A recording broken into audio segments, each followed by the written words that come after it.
Hey guys, how's it going? Hope you're doing well. My name is Crown, and today I'm going to read you some very interesting stories that I hope that you're gonna love. And now, without further ado, let's go!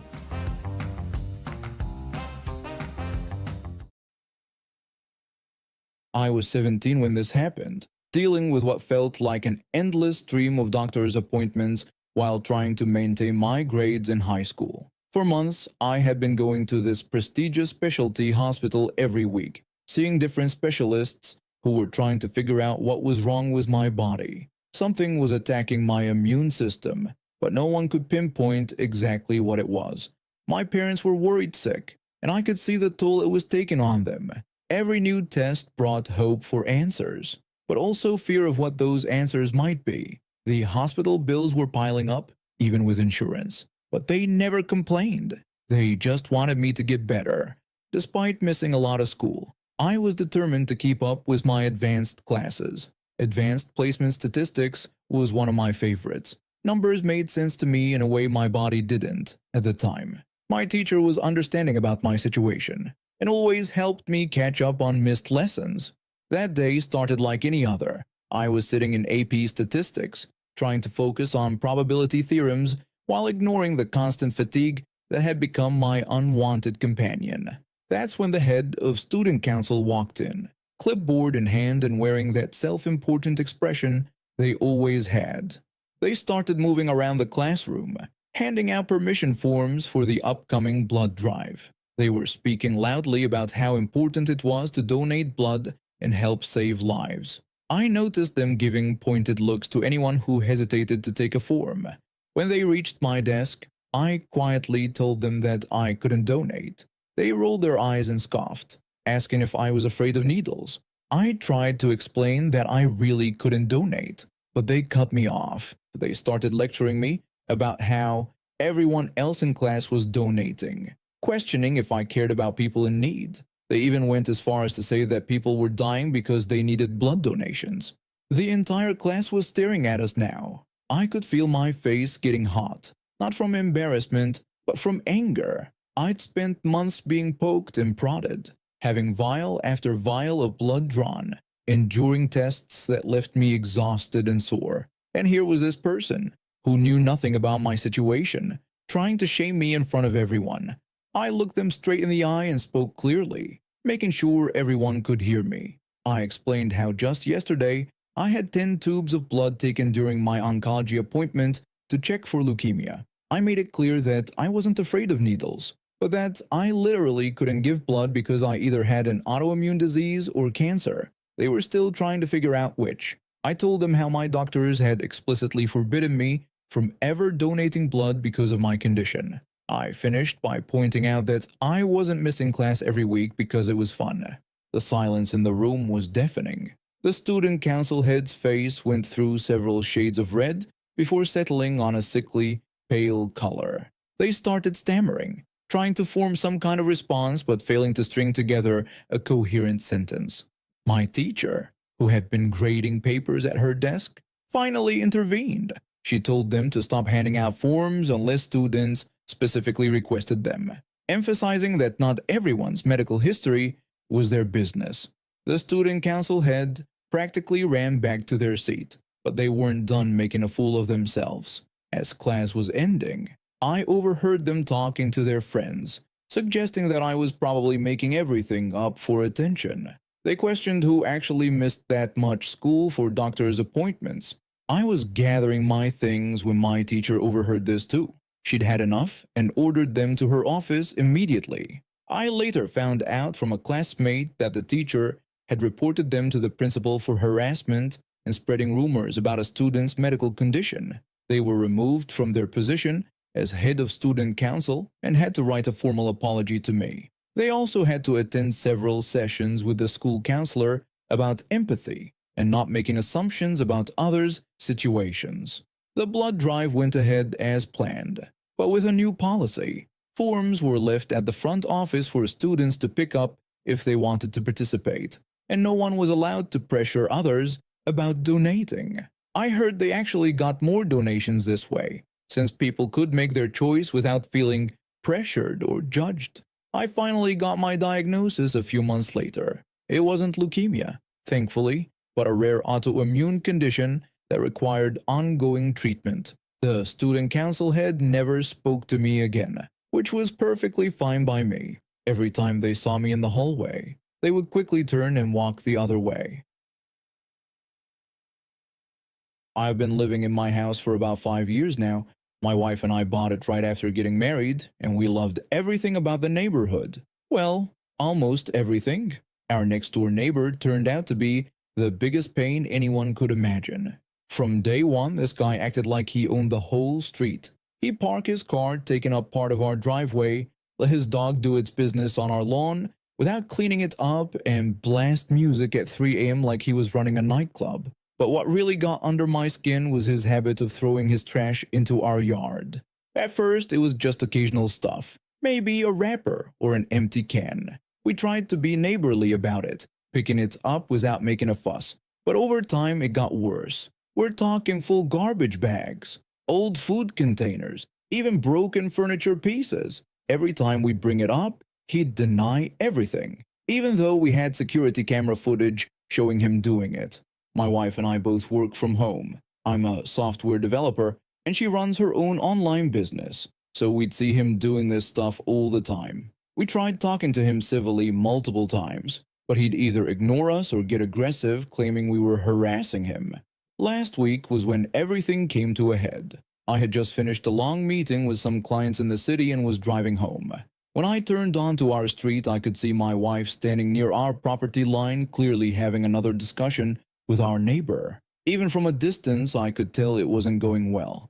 My wife confronted him about the 3 garbage bags he had thrown over our fence the previous night, telling him we had it on camera and that this behavior needed to stop. He tried to deflect, telling her to mind her own business and denying everything. When my wife mentioned the video footage we had, he started getting angry. She pushed back, saying we wouldn't have to complain if he'd just stopped dumping his trash in our yard. That's when it happened. Without any warning, he just hauled off and slapped my wife across the face, hard enough to make her stumble backward. I had just pulled into our driveway and was getting out of my car when I saw it happen. I don't really remember consciously deciding to move. 1 second I was by my car, the next I was running full speed across our lawn. I tackled him like a linebacker, and we both went down hard on his precious lawn ornaments. I'm not a violent person by nature, but seeing him hit my wife, something just snapped. We rolled around on the ground, and I managed to get in several good punches before my wife called the police. His face was a mess. I knocked out 3 of his front teeth and broke his nose. By the time the police showed up, he was sitting on the ground, bleeding and crying about how he was going to sue me. The funny thing is, all of our security cameras caught everything. The police took our statements and reviewed the footage right there. They ended up arresting him for assault and told us we could press charges. He spent the night in jail, and we immediately filed for a restraining order. His landlord found out about everything. Apparently, he was renting, not even owning the place, and started eviction proceedings. Turns out dumping trash in neighboring properties and assaulting people violates the lease agreement. Who would have thought? A week later, we had to go to court. He tried to press charges against me for assault, but the judge wasn't having any of it. Our lawyer presented all the footage, not just from the slapping incident, but months of him throwing trash into our yard, his aggressive behavior, and the previous incidents with other neighbors. The judge took one look at everything and threw his case out. He got sentenced to 6 months in jail for violating his probation and assaulting my wife. The restraining order was approved, which meant he couldn't come back to the house even if his landlord hadn't already started evicting him. We also sued him for damages. Not that we expected to see any money, but more to make a point. He is now living with his mother in another state after getting out of jail, and our new neighbors are a lovely retired couple who actually know how to use a trash can. My wife's face had a bruise for about a week, but she says it was worth it to finally get rid of him.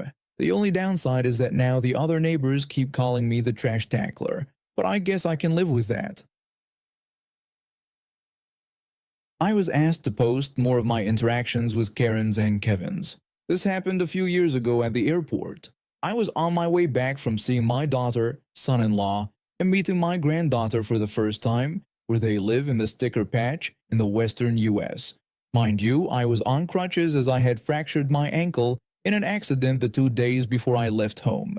Styling and profiling in a purple cast, which was a little hard to miss, or so I thought. I was in an airport wheelchair being pushed by one of the staff when we were stopped by a Karen looking for her terminal. Now, we'd been stopped a couple of times already, and it wasn't a huge deal. He'd give directions and we would get back on our way to the terminal I needed to be at. Karen, however, demanded that he escort her to her destination. The attendant politely explained that he would return to help her after getting me to my location. Karen was having none of this. She looked down at me like I bathed in 100% grade A skunk piss, then told the attendant that she needed his help more than I did. She insisted that I should get up and walk because she was tired and needed to rest while he took her to her terminal.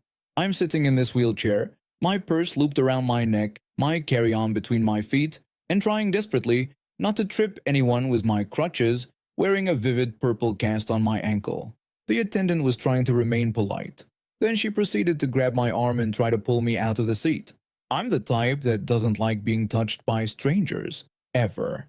I made direct eye contact with her and warned her that since my hands were full and my foot was broken, I would have no choice but to bite her if she didn't keep her hands to herself. She jerked her hand back and I honestly thought this walking canker sore was going to swoon. The attendant took the opportunity to push me through the crowd and towards my destination yet again, giggling as he goes. We get along about another 200 feet and suddenly, this little mini humanoid about 4 years old runs in front of me, trying to get in my lap. We stop yet again, and I tried explaining to the child that he couldn't ride with me as I was in a hurry. Oh, my Lanta, if I'm lying, I'm dying. He proceeds to throw himself onto the ground in front of us, flailing his arms and legs, throwing a tantrum. The attendant and I look at each other thinking WTF when I guess his dad Kevin comes up and starts berating me for not letting his darling little crotch mongrel ride on my lap. Said crotch mongrel jumps up and runs back to me trying to climb up again, stepping on my cast to get to my lap. I shouted a firm no and he backs up off me. By now my mood has soured completely and I'm not in the slightest mind to humor anyone, let alone some stupid nugget trying to jump down my throat because his kid doesn't get told no enough.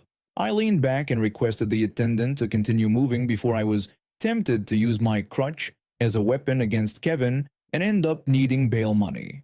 Finally, we reached my terminal.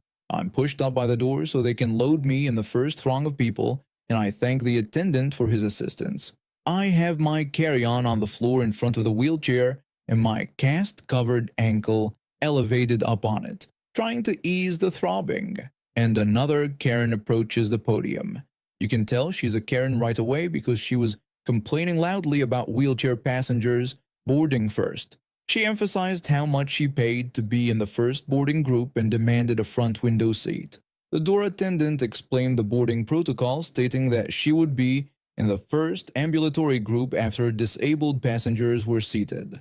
This very well-dressed, perfect makeup maggot started screeching about how she should board first and choose her seat, dropping hints about her father's importance. Without batting an eyelash, the door attendant delivered a witty response suggesting that her mother must not have shared her father's name with her. That little response boosted my mood incredibly, along with the fact that she looks like a gasping goldfish. We proceed to start getting loaded onto the plane. The lady who was sitting next to me in another wheelchair quietly shared that while she didn't care where they seated her before, she now specifically wanted a front row window seat.